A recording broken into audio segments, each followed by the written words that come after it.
Good day, I'm Stephen McHugh, and this is your JIS news for Thursday, July 7.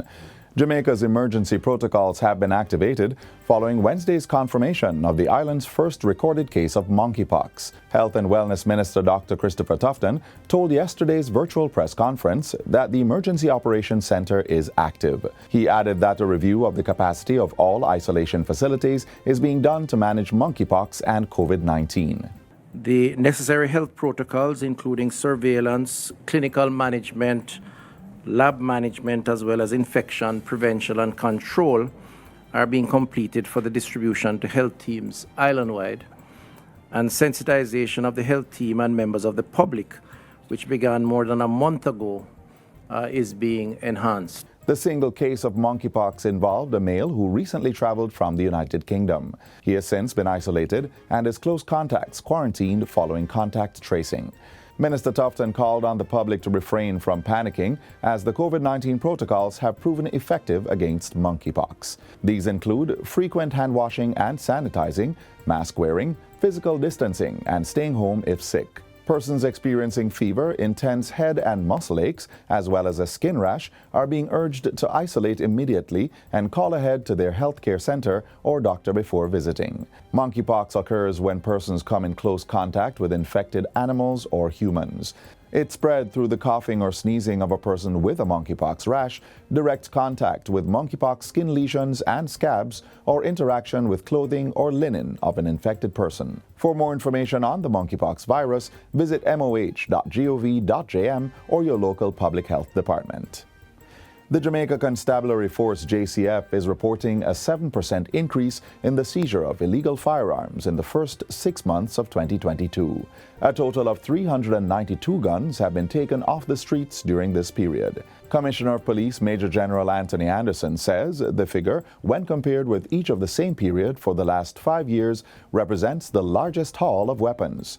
He was addressing a virtual press briefing by the JCF on Tuesday. When we examine the weapons seized, there has been a 60% increase in the seizure of high-powered rifles, a 7% increase in pistols, and an 11% increase in shotguns.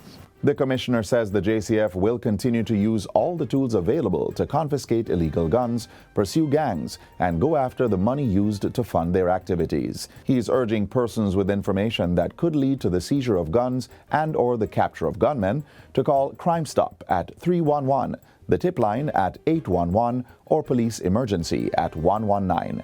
Meanwhile, Deputy Commissioner of Police Fitz Bailey says several of the firearms seized have been linked to murders. We have actually linked 57 recovered firearms to 163 cases, and there are 230 wanted firearms that are linked to 662 cases.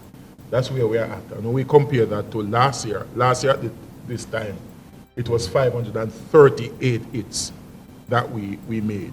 And at the virtual press conference, Police Commissioner Major General Anthony Anderson revealed that 5 persons will be extradited to the United States for lottery scamming and other serious crimes later this week. Just over a week ago, several persons were taken into custody following a major police-military operation led by the Anti-Lottery Scam Task Force in St. Anne. Among those taken into custody was a 16-year-old, and 5 high-end motor vehicles were seized. Lottery scamming investigations will continue to be a significant area of collaboration between law enforcement entities locally and overseas, as the proceeds of scamming are used to purchase illegal guns, pay contract killers, and sustain the operations of gangs. Commissioner Anderson also pleaded with parents, guardians, and teachers to be vigilant and report lottery scamming activities involving young people to the police. In other news, Jamaica has welcomed just over 1 million stopover visitors since the start of the year, which has generated over $1.5 billion in earnings. Tourism Minister Edmund Bartlett, while speaking at a media briefing on Tuesday, said the industry continues to show very strong recovery from the fallout caused by the COVID-19 pandemic. The minister also says the industry's steady recovery can be credited largely to the continuous expansion of the industry into other markets. Critical to much of the travel arrangements that we've been doing since the recovery began, to enable Jamaica not only to rely on our traditional market of the USA, Canada, and the UK. But to look at the emerging markets and to look also at markets where the economies are growing and doing better, and where the affordability levels are higher. The Middle East market is now being opened to Jamaica, with talks far advanced with airlines in that region to enable flights into the island.